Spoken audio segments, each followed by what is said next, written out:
Is that? Oh my goodness. Hey, hi. It's been a while. Go watch my podcast. So for the past 2 years, I've been attending film school, and I finally got to answer the question that I have been asking myself for a long time. And that's, can I make a short film out of a rap song? Whether fictional or not, storytelling's always been a huge part of the rap genre, and I've always wanted to take those songs and create a complete and compelling story out of them. Was I able to do that? Some examples are Kanye West's Homecoming, J. Cole's Neighbors, Logic's Under Pressure, and Eminem's Stan. So this is how I turned an Eminem song into a short film.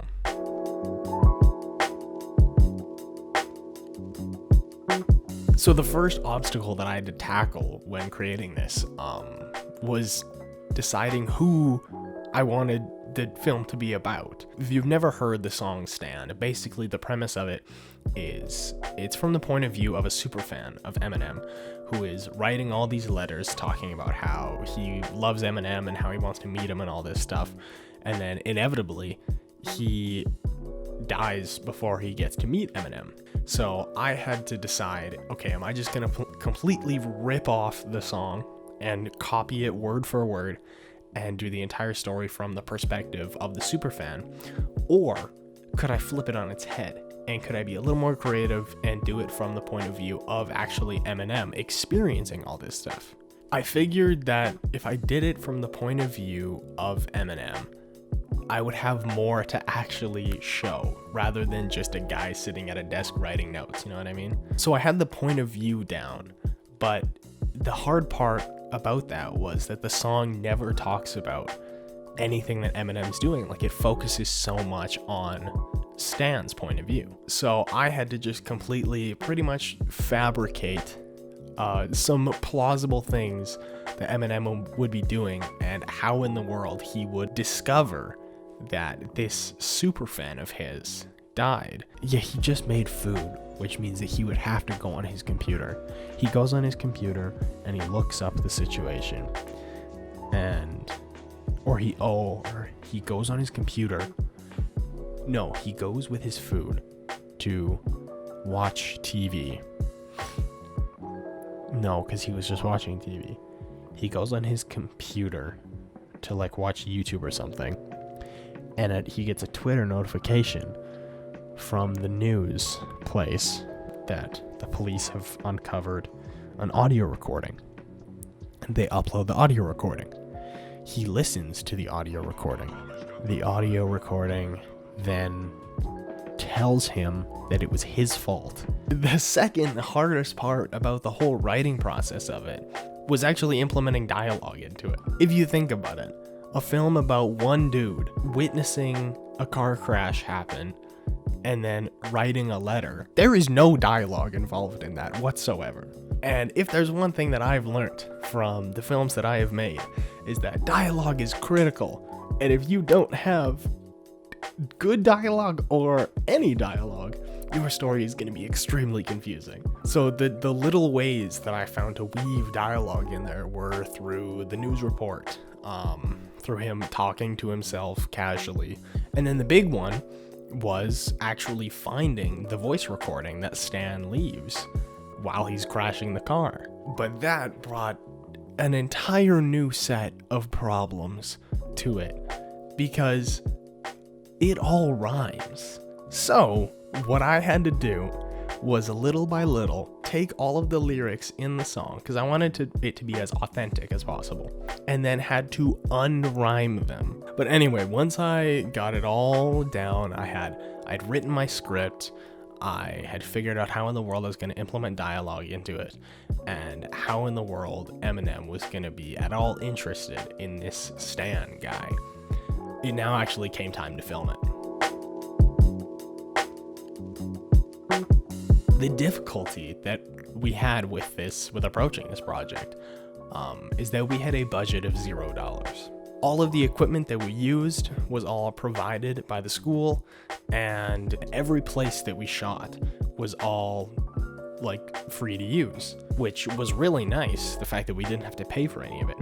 but it also extremely limited the amount of things that we could do and where we could shoot. Not having access to a house made it so that we had to shoot in my living room, which was so small. Not having access to a bedroom where you could actually fit camera equipment in, we had to shoot in a pre-built set inside of our classroom.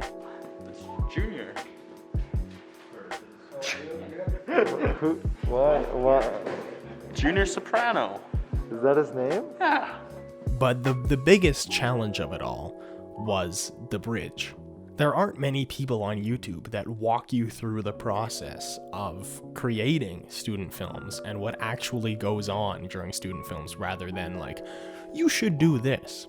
But Matt, let me tell you, the amount of paperwork that you have to do in order to get the rights to film in your city is unreal. I mean, I think it was worth it in the end, having to do all that paperwork, because personally I think those are some of the best shots of the entire film are on the bridge, and without that scene the story wouldn't make sense at all. So the actual logistics of shooting in a public location are a lot more difficult than shooting in a controlled environment, and that's something that I'll be doing for a lot of my future shoots, is making sure that I have access and I have control to all of the variables around me. I think the most difficult thing out of the entire process was trying to replicate a car crash without showing a car crashing.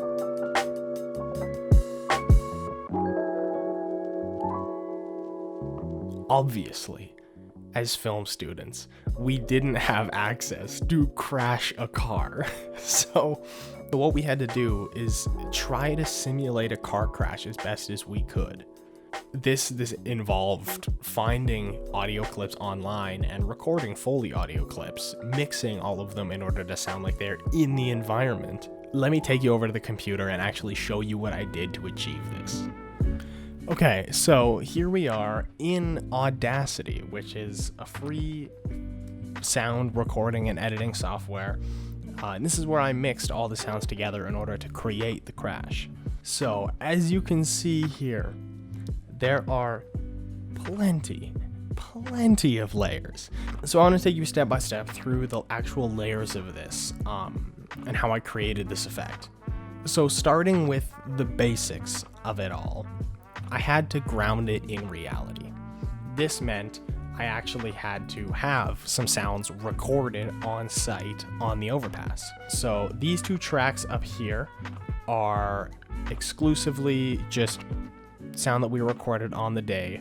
We call it room tone, but we're on a highway or an overpass, so technically it's not room tone, it's just ambient tone. So in order to actually enhance the real life street aspect of it, down here I found this audio clip that was recorded underneath a busy overpass. So this right here is just strictly our sounds that we recorded on set that day.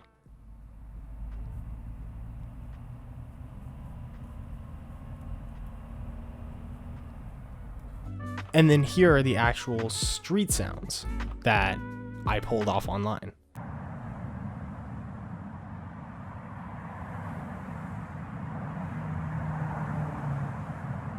So as you can tell, it gives it more weight.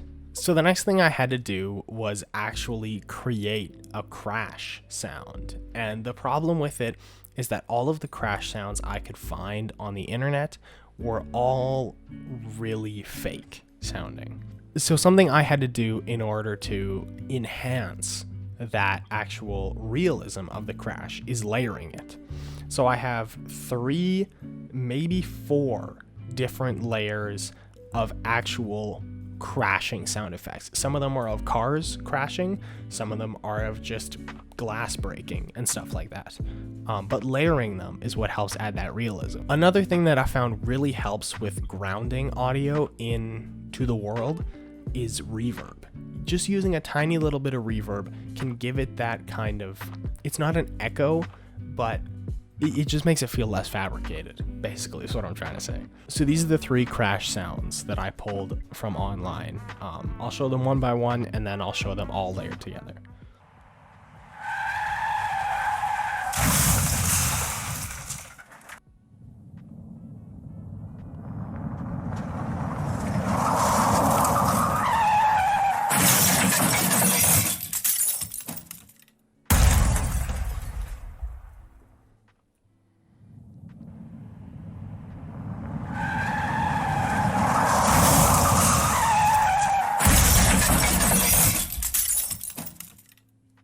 So then on top of that, if there's a car crashing, there's obviously going to be people screaming. So I had to add screaming effects in to simulate the sound of Stan's passenger, who is completely terrified of this crash and also hiding in the trunk. So what I did for that is I pulled these female screaming sounds, these blood-curdling screams off of the internet, and then I put a heavy low-pass filter on them so that they sound like they are really muffled and that she is hiding underneath something rather than screaming out the window.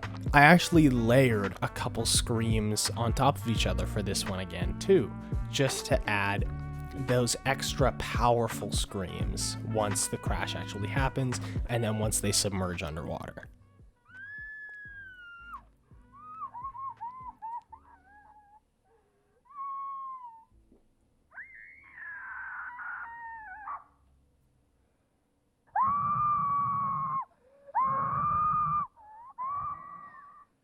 So now to top it all off, all you need is the sound of the car hitting the water, which was the hardest one to find somehow. Finding sound effects for large objects hitting the water is so hard, and I hate it.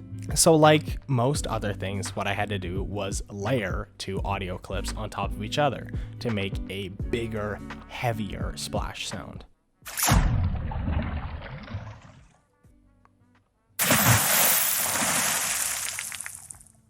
And that's pretty much it.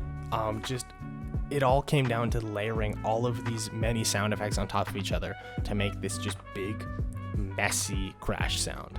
So I'll play it for you all together, everything included.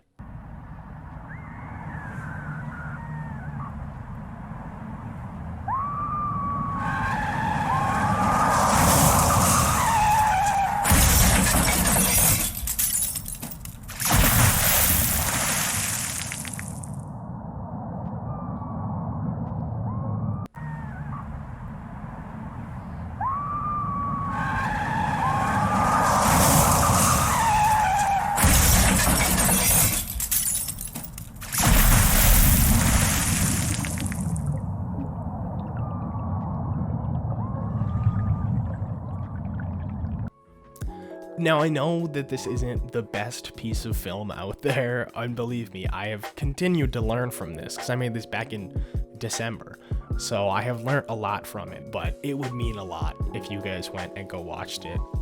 It's been doing pretty well so far. It should be the last video on my channel, so I would really appreciate it if you guys went and actually checked it out. Anyways, huge thank you to everyone that worked on it, both cast and crew. I'll have everyone's Instagrams in the description of this video, so please go check out what's going on in their lives. They're working on some really cool projects too. Thank you guys so much for watching this video. If you do like it, please drop a like and subscribe. I'm trying to change the direction of my channel to a more film-oriented thing, so if you do want to stick with me on that journey, please make sure to subscribe. In the initial script for this video, I wrote Merry Christmas and Happy Holidays, which just goes to show how long I've been procrastinating this. Anyways, love each other, have fun, be safe, and I'll see you guys in roughly 2 years when I make my next video. Goblins are real.